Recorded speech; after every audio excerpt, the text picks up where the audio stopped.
안녕하세요. 저는 결혼한 지 얼마 되지 않은 30대 남성입니다. 제 아내는 해외 유학파입니다. 이 점이 너무 멋지고 특별해 보였는데 지금은 너무 더러워 보여서 이혼을 하게 되었습니다. 무슨 이유 때문에 그런지 궁금하신 분들은 제 사연을 끝까지 봐주시길 바랍니다. 저랑 아내는 수영교실에서 만났습니다. 같은 시간대 수업을 들으면서 굴곡진 몸매로 제 눈길을 사로잡았죠. 몸매뿐만 아니라 화려한 수영복도 시선을 끌었습니다. 보통 수업을 들으러 오면 무난한 디자인을 많이 입고 오는데 아내는 누구나 뒤돌아볼 원색의 디자인을 입고 왔거든요. 정열적인 레드와 눈이 부실 만큼의 형광초록색 패턴의 수영복이었습니다. 안 그래도 눈에 띄는 사람인데 그런 수영복을 입고 다니니 수영교실 회원들이 전부 다 기억하고 있더군요.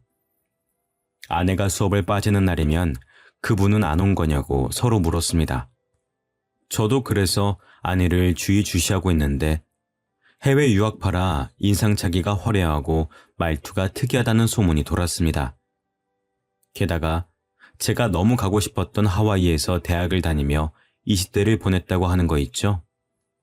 최근 한국으로 돌아와 영어학원 강사로 일하고 있다고 합니다. 그 말을 듣는 순간 하와이 대학을 다녔다고 하는데 왜 수영을 배우는 걸까 싶더라고요. 하와이라면 어딜 가든 바다가 보이니 헤엄을 당연히 쳤을 것 같았습니다. 제주도 사는 사람은 어딜 가든 귤이 보여서 귤을 자주 먹듯이 하와이 사람들도 왠지 그럴 것 같았거든요. 제가 그 생각을 하고 있다가 아내를 보자마자 슬그머니 말을 걸어보았습니다. 안녕하세요. 저 같이 수영 수업 듣는 사람인데 혹시 저 알고 계신가요? 다름이 아니라 궁금한 게 있어서 하와이에서 오신 걸로 알고 있는데 수영을 배우고 있는 게 신기했어요. 혹시 무슨 이유가 있나요? 아, 제가 원래 수영을 잘했는데 물에 빠진 뒤로 헤엄을 못 치겠더라고요. 너무 무서워서 몸이 안 움직여져서 수영장에서는 잘 될까 수업 받아보고 있어요. 그런데 잘 안 되네요. 킥판 없으면 아직 수영하기가 힘이 들어요. 아내가 이렇게 말하길래 땡 잡았다고 생각했습니다. 그래서 수업 끝나고 같이 수영하면서 연습을 하자고 했죠. 안 그래도 물이 무서워서 진도가 안 나간다는 핑계를 대고 아내와 약속을 잡았습니다. 사실 저는 수영을 아주 잘했습니다. 중급반에 있다가 초급반으로 내려온 건데 그 이유가 아줌마들 때문이었거든요. 텃세가 어찌나 심한지 절 구석으로 내모는 것도 모자라 틈만 나면 모여서 제 뒷담을 하였습니다. 그게 너무 불편해서 초급반으로 내려달라고 했죠. 집 근처 수영장이 여기밖에 없어서 열불이 났었는데 처음으로 아주머니들의 텃세가 감사히 여겨졌습니다. 예쁘고 몸매 좋은 것도 모자라 하와이 유학까지 다녀온 똑똑한 여자를 만나게 되었으니까요. 정말 제 이상형이었습니다. 해외 유학을 다녀온 영어 잘하는 여자에게 환상이 좀 있었거든요. 저는 해외 한번 다녀와 본 적이 없어서 자유롭고 개방적인 외국 문화가 부러웠습니다. 워킹 홀리데이나 해외 유학 다녀온 여자들을 조심하라는 어른들의 말이 있긴 했지만 자격지심이라고 생각했습니다. 자기가 갈 수 없는 곳을 여자가 다녀오니 괜히 시샘하는 것 같았는데요. 시샘할 시간에 저처럼 똑똑한 여자를 꼬셔야죠. 저는 망설이지 않고 아내와 수영하는 데 온갖 시간을 다 썼습니다. 아내와 친해졌다고 느껴졌을 때 밖에서 식사하자고 제안해 보았죠. 지은씨, 혹시 오늘 시간 되시나요? 여기 맛집 알게 돼서 가볼까 하는데 지연씨도 같이 가요. 제가 이렇게 말하기 무섭게 지연씨의 뒤에서 누군가 걸어오고 있었습니다. 키는 190 정도에 어깨는 거짓말 안 치고 제 팔 길이만 했습니다. 근육도 우락부락한 것도 모자라 보이는 흑인이었죠. 우리 동네에서 외국인을 보기 힘들어서 신기한 것도 신기한 건데 그렇게 큰 사람은 처음 봐서 눈을 떼기가 힘들었습니다. 게다가 아내한테 다가가서 뭐라 이야기하더니 아내를 데려가 버리더라고요. 저는 영어도 못했고 덩치가 큰 외국인에게 기가 죽어서 아무 말도 못했습니다. 설마 남자친구일까 싶어서 아내가 다시 오길 기다렸죠. 아내에게 남친이 있다는 말을 들으면 그날 바로 끊어놓았던 수영 강습비를 환불하려고 했습니다. 남친이 있냐는 질문부터 하는 거였는데 너무 창피하더군요. 제가 쪼그려 앉아 애초롭게 기다리고 있으니 아내가 멀리서 저를 보고 다가왔습니다. 어머, 동구씨, 지금까지 기다리고 계신 거예요? 오래 기다리셨죠? 아까 뭘 하신 거예요? 맛집 같이 가자고 하신 것 같은데.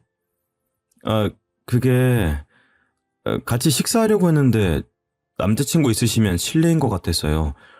혹시 아까 그분 남자친구분이실까요? 네? 그런 거 아니에요. 그냥 친구인데 오늘 잠깐 제 얼굴 보고 간다고 했거든요. 갑자기 미국으로 간다고 하길래 잘 다녀오라는 말만 했어요. 저는 또 남자친구분인 줄 알고 강습비 환불할 뻔했어요. 고백도 못하고 차인 기분이라. 그럼 식사 같이 하실까요? 저 지연 씨랑 밥 먹으려고 기다리고 있었는데. 네, 당연하죠. 못 파는 데예요? 동구 씨는 가본 곳이에요? 이렇게 아내와 식사 자리를 갖고 급격하게 친해지게 되었습니다. 간단하게 국수를 먹고 2차로 삼겹살에 소주를 먹으러 갔거든요.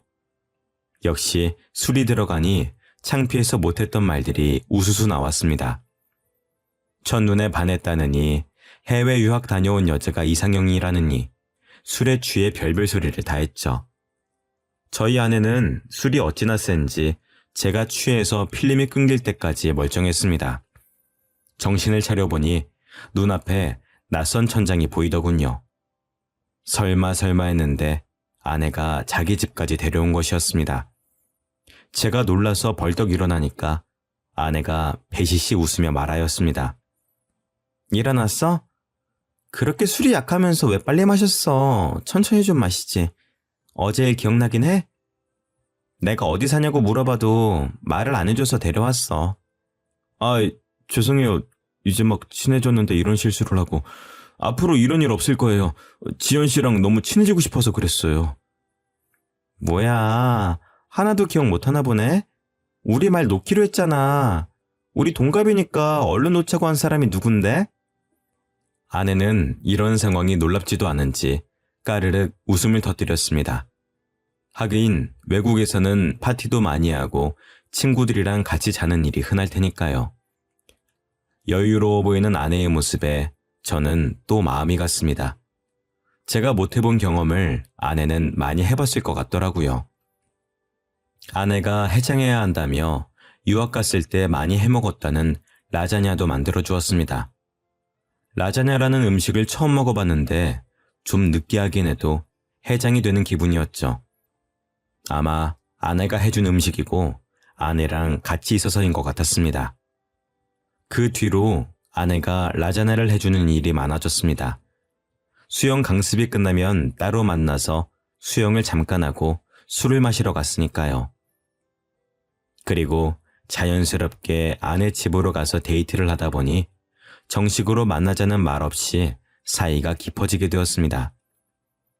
이렇게 교제한 적은 처음이라 생소했지만 아내가 다른 문화권에서 지내다가 온 사람이니 그런 거라고 생각했죠.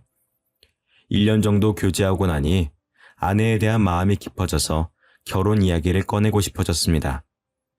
아내도 결혼 생각이 아예 없는 건 아닌 것 같더라고요. 제가 독신주의냐고 물었을 때 아니라고 했으니 프로포즈를 준비했습니다.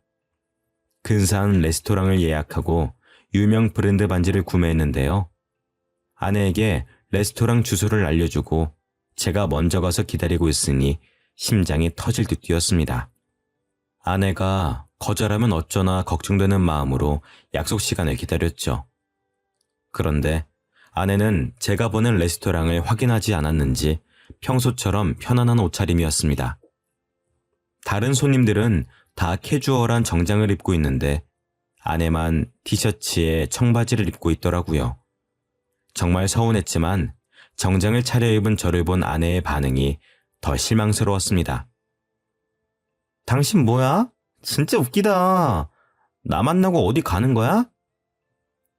어디 가는 게 아니라 당신 만나려고 이렇게 차려입은 거잖아. 왜? 설마 프로포즈라도 하려고? 여러분도 그때 아내 표정을 보셨어야 합니다. 농담이라도 하는 것처럼 푹 하고 웃음을 터뜨리더니 제 표정이 굳으니까 갑자기 미안해하더라고요. 그제야 제가 프로포즈할 거라는 사실을 눈치챘나 봅니다. 갑자기 울상을 지으며 제 팔에 붙잡더군요. 아니, 말을 하지 그랬어. 난 그것도 모르고 이렇게 왔네. 우리가 진짜 결혼을 약속하고 만난 사이도 아니고 내가 말 안 하면 어떻게 알아? 결혼을 약속하고 만난 사이가 아니라니? 그럼 나만 진지했어? 설마 당신은 나 가볍게 만날 생각이었던 거야? 설마 난 그런 생각 없었어. 나도 당신이랑 결혼하고 싶었어. 그런데 하와이 사람들은 약혼하고 보통 결혼 준비하니까 그랬지. 한국에서 산 시간보다 하와이에서 산 시간이 많아서 헷갈렸나 봐. 미안해, 자기. 아내가 문화 차이 때문에 그런 거라고 하니 이해하려고 노력했습니다. 저도 더 이상 서운해하지 않고 준비한 대로 반지를 건네주었죠. 결혼하자는 프로포즈를 하니 아내가 바로 받아들이며 정말 고맙다고 해주었습니다. 고민도 않고 바로 결혼하자고 하니 정말 아내다운 결정이었는데요. 저희 결혼 준비 과정도 시원시원했습니다. 굳이 돈 많이 쓸 필요 없다고 작은 결혼식에서 조촐하게 식을 올리기로 하였습니다. 화려한 결혼식은 아니었지만 아내는 굉장히 행복해하고 만족스러워 하더라고요. 이런 말하면 문매를 맞을 것 같아서 말 안 하려고 했지만 해야겠습니다. 한국 여자들이랑 다른 느낌이었거든요. 외국물을 먹어서 그런지 사치에 별 신경을 쓰지 않고 저와 함께 해주었습니다. 결혼 준비도 반반, 집도 반반. 연애할 때도 느꼈지만 모든 게 더치페이였습니다. 덕분에 아내를 향한 마음이 더 커졌죠. 하지만 역시 결혼은 집안과 집안끼리 하는 것이라 그런지 이런 아내의 눈에 눈물을 흘리게 만들어버렸습니다. 저희 엄마가 상견례 자리가 끝나고 저를 따로 불러서 결혼을 반대한다는 거 있죠. 어떤 여자랑 결혼해도 좋을 것 같다던 엄마가 아내의 유학 사실을 알게 된 뒤로 한 반대였습니다. 지연이 해외 유학 다녀왔다며? 그것도 하와이에서 아예 살았었다고? 동구야, 이 결혼 다시 생각해봐야겠다. 왜 엄마, 유학 다녀온 게 뭐 어때서? 옆집 아들이 유학 다녀온 여자랑 결혼했다가 바람나서 이혼했다고 하더라. 그리고 유학 간 애들은 반문화에 너무 노출되어 있어. 걔 팔에 문신이 있던데 너무 노는 애 아니니?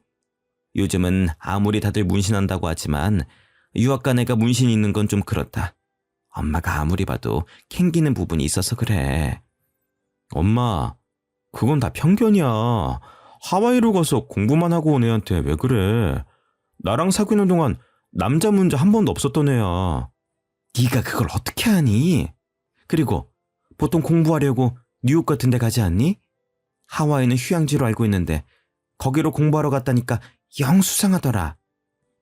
처음에는 참 착하고 똑부러진 것 같다고 돈도 반반씩 하자고 해서 좋다고 할 때는 언제고 왜 이러는 건데. 내가 지연이 놓치면 좋은 여자 만날 수 있을 것 같아? 나같이 애매하게 벌고 애매하게 생긴 놈이 그것 때문에 결혼 파토 내면은 내 인생도 끝장이야. 평생 혼자 남을 수도 있다고. 동구야, 이러지 말고 차분하게 생각해봐라. 우리 집안이 해외 유학 보낼 수 있는 집안이랑 급이 맞겠니? 예전에도 이상한 것에 꽂히면 하루 온종일 그것만 이야기하더니 이번에는 아내의 유학 사실에 꽂힌 모양이었습니다. 엄마가 끝까지 아내와 결혼을 다시 생각해보라고 하길래 호적에서 파라고 했죠. 단지 하와이에서 공부하고 왔다는 이유 하나만으로 결혼을 반대하는 엄마가 이해가 되지 않았습니다. 진짜로 제가 그 뒤로 연락을 끊어버리니까 엄마가 하는 수 없이 결혼을 하라고 하더군요. 겨우 아내와 결혼에 꼴이 나게 되니 아내를 향한 마음이 더 애틋해졌습니다. 이런 사람과 평생을 함께하고 싶어 해서 그런지 아이도 금방 생겼죠.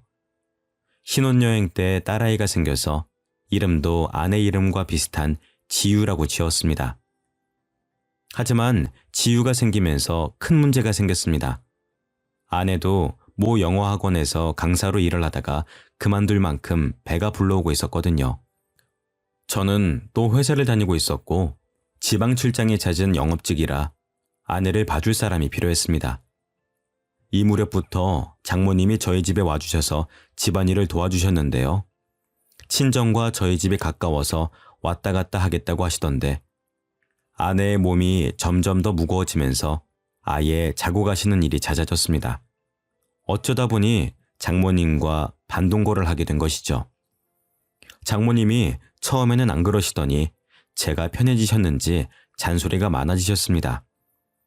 제가 퇴근하고 방 안에 누워있는데 무턱대고 문을 열고 들어오시더라고요.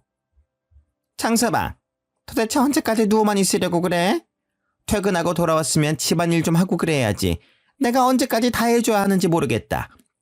우리 딸애도 그래. 몸 무겁다고 집안일 할 생각이 전혀 없어 보여.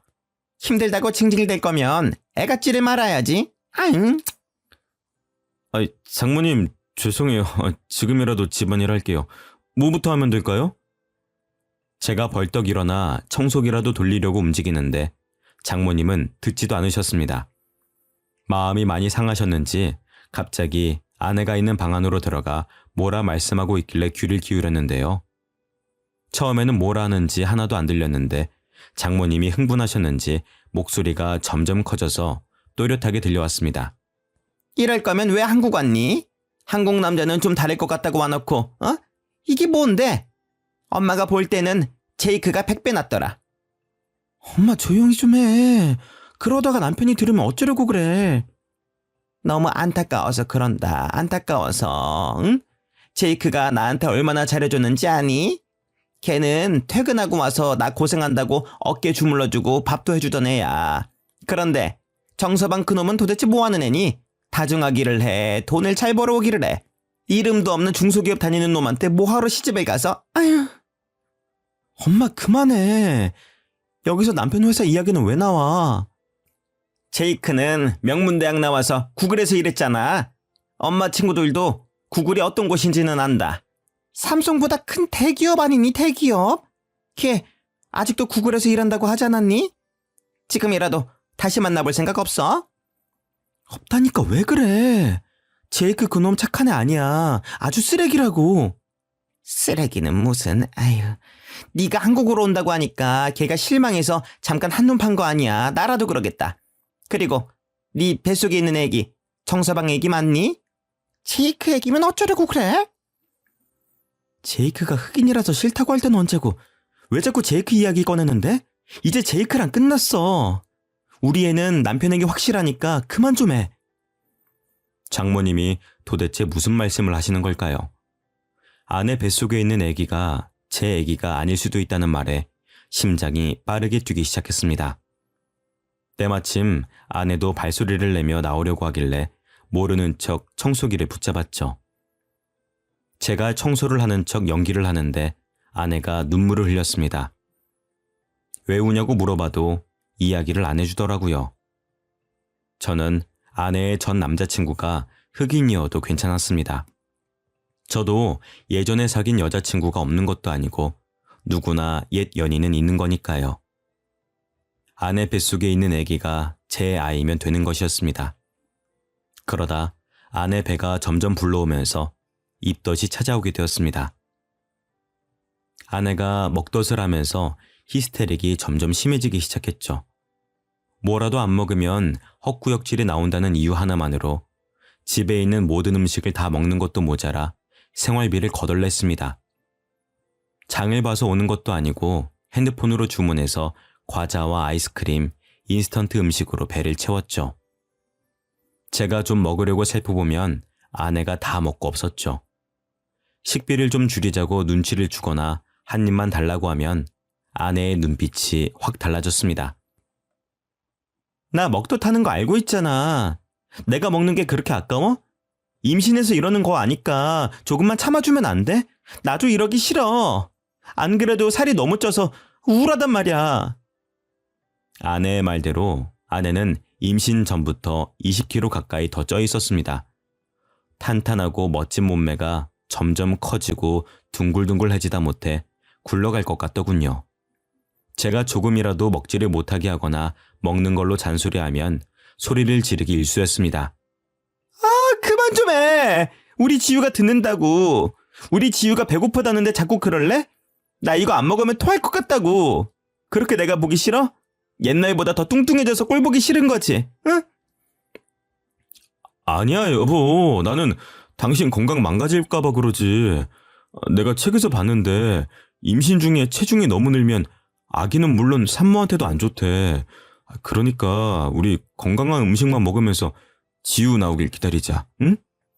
싫어. 지유가 피자 먹고 싶대. 샐러드 같은 거 너무 먹기 싫대. 아내가 날이 갈수록 먹을 거에 예민해지더라고요. 조금만 식단 조절을 하려고 하면 신경질을 부렸습니다. 물론 저도 먹덧을 하면 자꾸만 헛구역질이 나오고 속이 더부룩한 건 알고 있었습니다.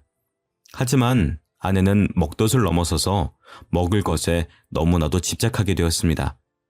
하루는 장모님, 저, 아내, 셋이서 치킨을 먹는 날이 있었는데요. 평소처럼 장모님과 아내에게 다리 하나씩을 나누어 주고 닭가슴살을 먹는데 웬일로 오늘은 닭다리가 하나 더 있더군요. 그래서 제가 집어먹었습니다. 그런데 아내가 그 모습을 보고 눈을 부라리며 어떻게 그럴 수 있냐고 하는 거 있죠? 원래 닭다리는 내 거잖아. 엄마한테 하나 양보하라고 해서 내가 양보도 해줬는데 어떻게 자기가 홀라당 먹어버릴 수 있어? 당신은 양심도 없어? 나는 홀몸이 아니잖아. 당연히 당신이 양보해줘야 하는 거 아니야? 아니, 당신 지금 닭다리 다 먹지도 않았잖아. 나도 다리 좀 먹자. 당신 임신한 후로 한 번도 안 먹어봤어. 나도 퍽퍽살 싫어하고 다리살 좋아한다고. 우리 지유가 먹고 싶대. 원래 다리살이 제일 맛있는 거 알잖아. 아빠가 돼가지고 딸한테 양보해야지. 자기가 홀라당 다 먹어버려? 여보, 임신 전에는 안 그러더니 요즘 왜 그래? 왜 이렇게 먹을 것에 집착하냐고. 내가 언제 못 먹게 했어? 아내 뱃속에 애도 있고 장모님 앞이기도 해서 되도록 참으려고 했습니다. 하지만 그동안 쌓인 게 많이 있어서 저도 터지고 말았는데요. 제 편을 들어주실 줄 알았던 장모님께서 오히려 제게 화를 냈습니다. 청서방, 아예 먹지 말라는 것도 아니고 다리살 하나 양보 못해? 그렇게 먹고 싶으면은 내 거 먹어. 나 참, 딸 남편이란 놈이 먹을 것 가지고. 장모님도 보셨잖아요. 먹을 거 앞에서 자기만 생각하는 거. 저번에 불고기랑 냉면 먹을 때 자기가 불고기 다 먹어놓고 나한테 다시 사오라고 짜증냈던 거 기억 안 나세요? 저는 그때는 참았어요. 그런데 장모님께서도 그렇게 말씀하시면 어떡해요? 원래 임신하면은 예민해지고 그러는 거야. 내가 누누이 말했는데 아직까지 이러면 어떡해? 못 배운 놈이라 그런지 말귀도 못 알아듣네. 못 배운 놈이라니. 장모님께서 제 콤플렉스를 알고 하는 말이었습니다. 제가 충격을 받아서 아무 말도 못하고 있으니 아내가 제 접시에 있는 닭다리를 가져다가 먹더군요. 그렇게 딸이 귀하면 자기 닭다리를 내어줄 것이지 저한테만 뭐라 하는 장모님이 이해가 되지 않았습니다. 괜히 험한 말이 나올까봐 자리에서 일어서니 장모님이 저를 향해 소리를 지르셨습니다. 내가 아직 식사하고 있는데 어딜 가? 내가 자리 뜰 때까지 있어야지. 자네 부모님은 그것도 안 가르쳤나? 그런 말씀하지 마세요. 제가 대학은 못 갔어도 부모님께서 교육은 잘 시켜주셨거든요. 장모님, 갈수록 말이 심해지시는 거 아세요? 처음에는 안 그러셨잖아요. 저한테 갑자기 왜 이러시는데요? 왜 그러긴? 보면 볼수록 밉상이나 그런다. 입만 열어도 멍청하게 느껴져서 무슨 대화를 할 수가 있어야지. 우리 딸도 그래서 점점 짜증이 많아지고 있는 거야. 너한테 말을 못하고 있는데 같이 살면 살수록 실망스럽다고 하더라. 제가 뭘 했다고 그러세요? 여보, 말해봐. 뭐가 그렇게 실망스러운데? 아, 됐다. 괜히 내 딸한테 뭐라 하지 마라. 지연아, 이리로 와. 방해가 있자. 제가 아내에게 이유를 캐물으려고 하니까 장모님이 아내를 데리고 가버리더라고요. 이때부터 확실하게 아내와 사이가 멀어지고 있다고 느꼈습니다. 아내와 장모님이 같이 있는 시간이 늘어나면 늘어날수록 아내가 제게 적대적으로 변하더군요. 진짜로 아내 뱃속에 있는 아기가 제 아기가 아닌 걸까요? 어쩌면 제이크라는 흑인 남자의 아기일 것 같아서 불길한 예감이 들었습니다. 그래서 아내도 날이 갈수록 예민해져서 예전 같지 않은 걸까 싶었습니다. 뱃속에 있는 아기가 남의 아기라고 물을 수도 없고 아내와의 관계 때문에 정말 고민이 많았습니다. 무턱대고 직구를 날렸다가 아내와 이혼하게 되면 정말 끔찍할 것 같았죠. 그만큼 아내를 사랑했습니다. 아내가 솔직하게 털어놓아 준다면 이혼할 생각도 없었습니다. 아내를 정말 사랑하지만 내가 흑인 아기를 잘 키울 수 있을까? 아내가 어디서부터 날 속인 걸까 생각하면 생각할수록 괴로워져서 잠을 못 잤습니다. 덕분에 회사에서도 집중이 안 돼서 여러 번 혼났을 정도였으니까요. 이제는 아내에게 진실을 알아내서 사과를 받아내든 오해를 풀든 해야 할 것 같았습니다. 그래서 그날 바로 퇴근하는 길에 아내가 좋아하는 회와 무알코올 맥주를 사갔습니다. 연애할 때부터 회랑 소주를 좋아했으니까요. 임신한 몸이라 소주는 못 먹지만 무알코올 맥주는 괜찮을 거라고 생각했습니다. 이거면 아내와 함께 서로의 속마음을 허심탄회하게 털어놓을 수 있을 것 같았죠. 그런데 제가 집으로 들어가니 장모님께서 저를 반기시기는커녕 바로 봉투 안을 보더군요. 회와 맥주를 사간 봉투를 보자마자 장모님이 저를 노려보셨습니다. 정서방, 이게 뭐야? 응? 설마 혼자 먹으려고 사온 거야? 우리 딸이 먹고 싶어도 못 먹고 있는데 이걸 사오면 어떡해? 혼자 먹으려고 사온 게 아니고 지연이랑 같이 먹으려고 사왔어요. 이거 진짜 술 아니고 가짜 술이에요. 무알코올이라 임산부도 먹을 수 있대요. 세상에, 그런 술이 어딨어? 알코올 조금이라도 들어가면 임산부 큰일 나는 거 몰라? 남편이라는 작자가 이렇게 생각이 없으니까 우리 지연이 몸이 아프지? 지연이 몸이 아파요? 어디가 아픈데요? 자네가 알 필요 없네. 알 자격도 없으니까 썩 꺼져. 네? 장모님 도대체 왜 이러시는데요? 아내는 멀찍이 서서 제가 집에서 쫓겨나는 것만 지켜봤습니다. 출산일이 다가오고 있는데 몸이 아프다니 저는 걱정이 돼서 어디 안 가고 기다리고 있었죠. 오랫동안 서 있다가 다리가 아파서 바로 문 옆에 있는 비상구 쪽에 앉아 있었는데 문 열리는 소리가 들렸습니다. 장모님께서 머리를 빼꼼 내미시고 복도 쪽을 바라보시더니 뒤에다 대고 없다고 하시더군요. 드디어 장모님과 아내가 이러는 이유를 알게 될 것 같아서 인기척을 내지 않고 더 구석으로 가서 숨어 있었습니다. 아내는 장모님과 함께 나오더니 엘리베이터 버튼을 눌렀습니다. 그러면서 충격적인 말들을 꺼내기 시작했습니다. 이러다가 걸리면 어떡해. 계단이라도 굴러야 하나? 엄마, 아는 병원 없어? 진짜로 애 지워주는 병원 없는 거야? 몰래 애 지우고 와서 네가 스트레스 줘서 유산됐다고 하면 됐잖아. 예, 몸 상하게 무슨 애를 지워. 그냥 정서방 모르게 입양시키고 애 낳다가 죽어버렸다고 해. 그래야 나중에 위자료도 두둑히 챙길 거 아니야. 역시 그러는 게 낫겠지? 예정일 얼마 안 남았으니까 슬슬 준비해야겠다. 아무래도 제가 들었던 말이 사실이었나 봅니다. 아내 뱃속에 있는 애가 제 애가 아니었던 거죠. 저는 그 말을 들은 순간 집으로 돌아갈 수 없게 되었습니다. 마침 다음날이 주말이라 다행이었죠. 정신없이 술을 들이켰다가 길바닥에서 잠들었습니다. 금요일부터 일요일까지 전부 다요. 동상 걸릴 정도로 추운 날이 아니라서 죽지 않았습니다. 하지만 차라리 엄청 추운 겨울날이라서 동사에 걸려서 죽었음 하는 마음이 들더군요. 그만큼 괴로웠습니다. 제 두 귀로 제이크의 아기 같다는 말을 들었을 때에도 아내를 사랑해서 믿었는데 제가 너무 바보같이 느껴지더군요. 그렇게 평일을 맞이했는데 도저히 회사에 갈 수 있는 몸 상태가 아니었습니다. 회사에는 병가를 내고 진지하게 퇴사를 고민하였습니다. 퇴사를 하고 훌쩍 떠나버릴까 하는 마음이 들었지만 주말 내내 마셨던 술이 깨면 깰수록 생각이 바뀌었습니다. 잘못은 아내가 했는데 제가 이렇게 고통스러워할 필요가 없죠. 아내에게 똑같이 복수를 해줘야 했습니다. 그래서 모르는 척 집으로 돌아가 아내에게 몸은 괜찮냐고 물었습니다. 평소처럼 눈치 보는 척 연기하며 아내의 비위를 맞춰주었는데요.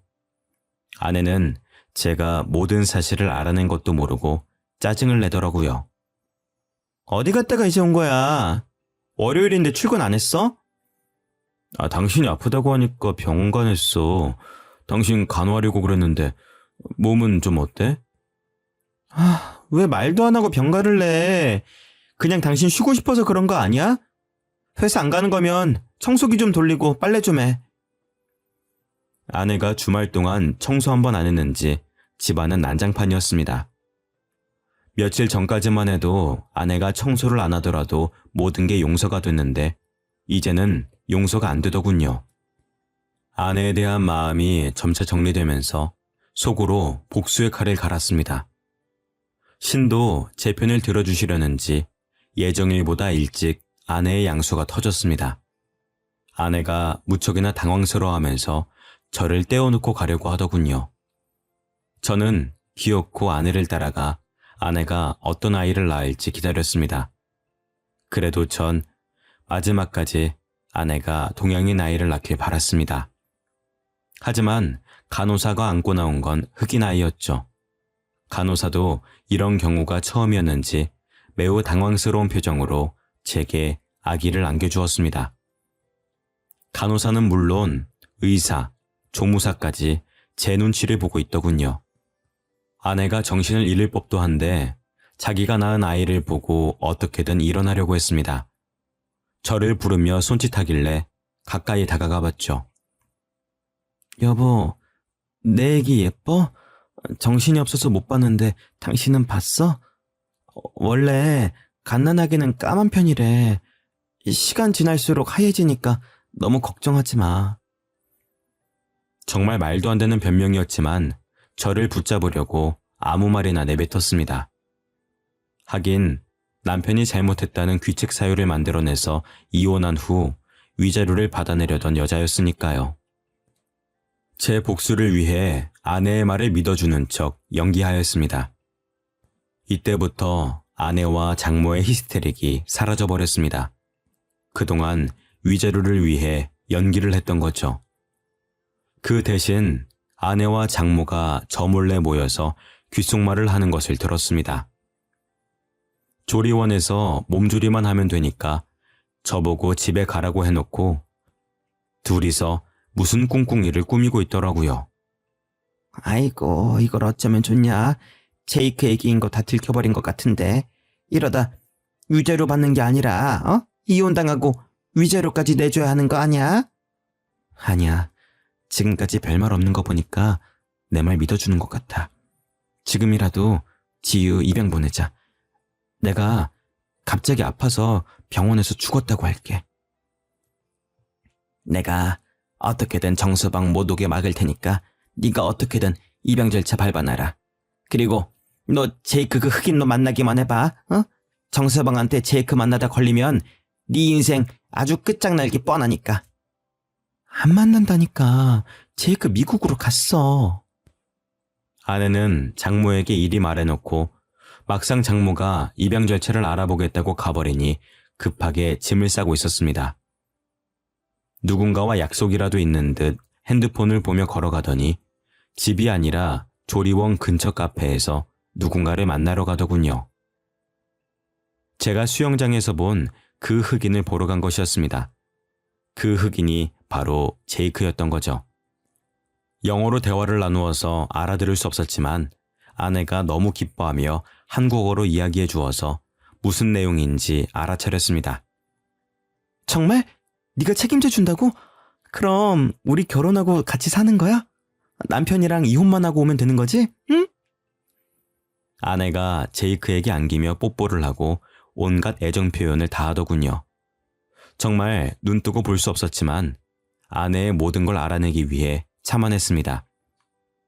집으로 돌아온 아내는 임신을 핑계대며 집안일을 다 시키거나 자신의 짜증을 안 받아주면 나쁜 놈 만드는 데에 그치지 않았습니다. 저를 더 나쁜 놈 만드는 데 급급해진 거죠. 충격적인 일은 밤에 일어났습니다.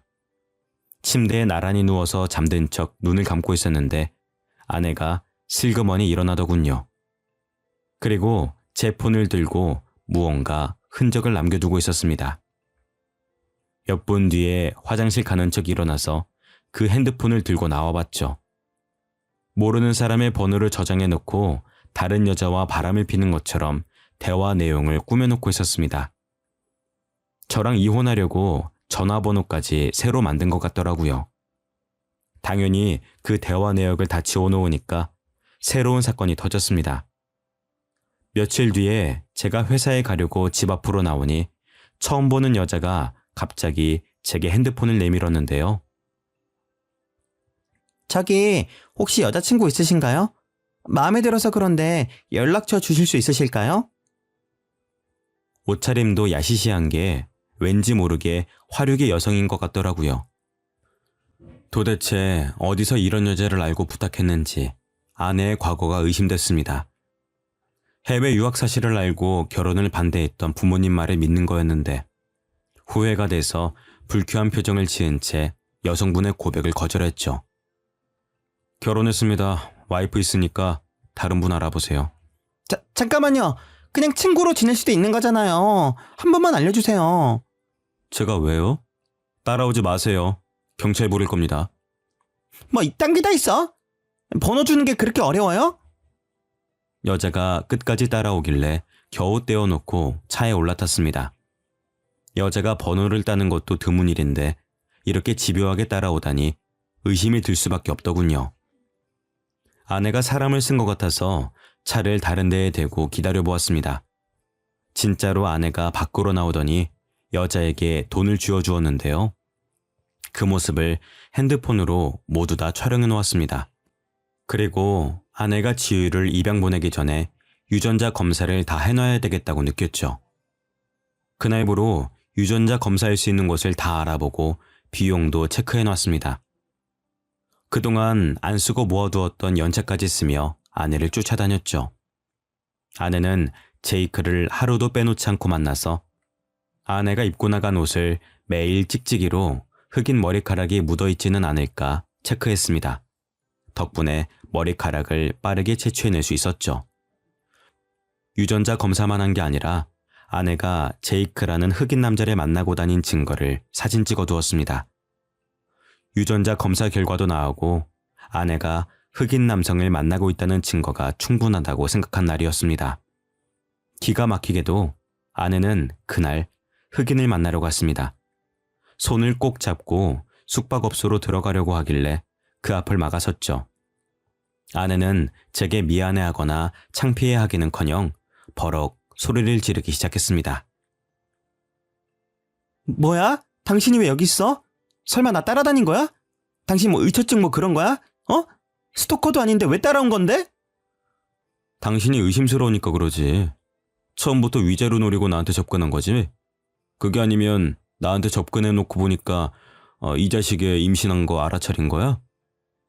지금 뭐라는 거야? 내가 지금 꽃뱀짓 했다는 거야? 난 당신한테 그런 짓 한 적 없어. 제이크는 그냥 내 친구라고. 당신은 친구랑 그런 짓 해? 그래서 흑인 애가 생긴 거잖아. 제이크랑 결혼하지. 왜 나랑 결혼했어? 날 왜 속였냐고! 그동안 참아온 분노와 배신감에 소리를 질러대니까 아내가 놀라더군요. 하긴 아내 앞에서 이렇게 화를 낸 건 처음이었습니다. 아내를 사랑하는 마음에 늘 인내심으로 견뎌왔으니까요. 아내가 제이크 손을 잡고 무서워하는데 정말 어이가 없더라고요. 그래서 가방에 넣어둔 사진을 꺼내서 보여주었습니다. 당신이 저 흑인 놈이랑 데이트하는 사진 맨날 찍어놨거든? 응? 증거가 이렇게 많이 모이더라. 이뿐인 줄 알아? 지유랑 제이크랑 유전자가 일치한다는 증거도 잡아냈어. 유전자 서류 복사본을 아내 얼굴에 집어 던지니까 그제야 아내가 부들부들 떨더군요. 그러다 닭똥 같은 눈물을 뚝뚝 흘리며 불쌍한 척을 하였습니다. 여보, 나는 그러려고 그런 게 아니라 내가 이 자식한테 당한 거야. 억지로 당해서 임신하게 된 거라고. 내가 사랑하는 건 제이크가 아니라 당신이야. 내가 그 말을 믿을 것 같아? 처음부터 끝까지 거짓말만 하는 사람이랑 지낼 생각 없어. 우리 이혼하자. 난 당신이랑 이혼할 준비 다 끝냈어. 아니야. 내 말 좀 믿어달라니까? 난 피해자야. 아내가 끝까지 거짓말을 하길래 흑인이랑 잘 먹고 잘 살라고 버려두고 왔죠. 그 뒤로도 아내가 제 회사로 찾아와 제발 봐달라고 빌었지만 이혼 소송을 진행 중입니다. 위자료는 물론 사기죄 합의금까지 받아내서 떵떵거리며 살고 있네요. 빈털터리가 된 아내는 흑인 집에 얹혀 살려고 찾아간 것 같지만 연락이 끊긴 것 같았습니다. 다시 저를 찾아와서는 제발 자기랑 만나달라고 하더라고요. 자기야, 나 제이크한테 배신당했어. 지유 키워주겠다고 해놓고 미국으로 도망가 버렸다고. 그러니까 우리 다시 합치자. 응? 우리 지유는 어떻게 하려고 그래. 아빠 없이 키울 순 없잖아. 그래도 한때는 진짜 딸이라고 생각했으니까 당신이 아빠가 되어주면 안 돼? 나 어떻게든 나쁜 놈 만들려고 성질도 두고 집안일 다 시킬 때는 언제고 유산까지 못 가니까 이런 거 아냐. 너랑 장모가 하는 이야기 다 들었어. 그때 녹음이라도 하는 거였는데 말이야. 괜히 너 같은 걸 믿어가지고. 네 계획대로 유산이 되거나 몰래 애 입양시키는 일이 성사됐으면 어땠을까? 나는 평생 죄인으로 살았겠지. 안 그래? 내가 설마 그러겠어? 너무 답답한 마음에 그랬던 거야. 여보, 제발 내 말 좀 믿어줘. 아내가 이번에는 바짓가랑이를 붙잡고 엉엉 울길래 힘껏 차버렸습니다. 와이프가 아스팔트 바닥에 넘어져서 우는데도 하나도 불쌍해 보이지 않더군요. 그래서 그 흑인 찾으러 미국으로 가라고 하고 저는 회사로 들어가 버렸습니다. 제가 퇴근할 때까지 회사 앞에 있길래 경찰에 신고하는 것도 잊지 않았죠. 아내가 회사나 부모님과 같이 살고 있는 집으로 찾아올 때마다 경찰에 신고를 해줬더니 다시는 찾아오지 않았습니다. 제가 콩깍지가 조금이라도 늦게 벗겨졌다면 어땠을까요? 자꾸만 끔찍한 생각이 들어서 이렇게나마 사연을 보내봅니다. 여러분들은 사랑한다고 저처럼 다 감싸고 이해하려고 하지 말고 짚고 넘어가셔야 되는 부분은 꼭 확인하고 넘어가시길 바랍니다. 지금까지 제 사연 들어주셔서 감사합니다.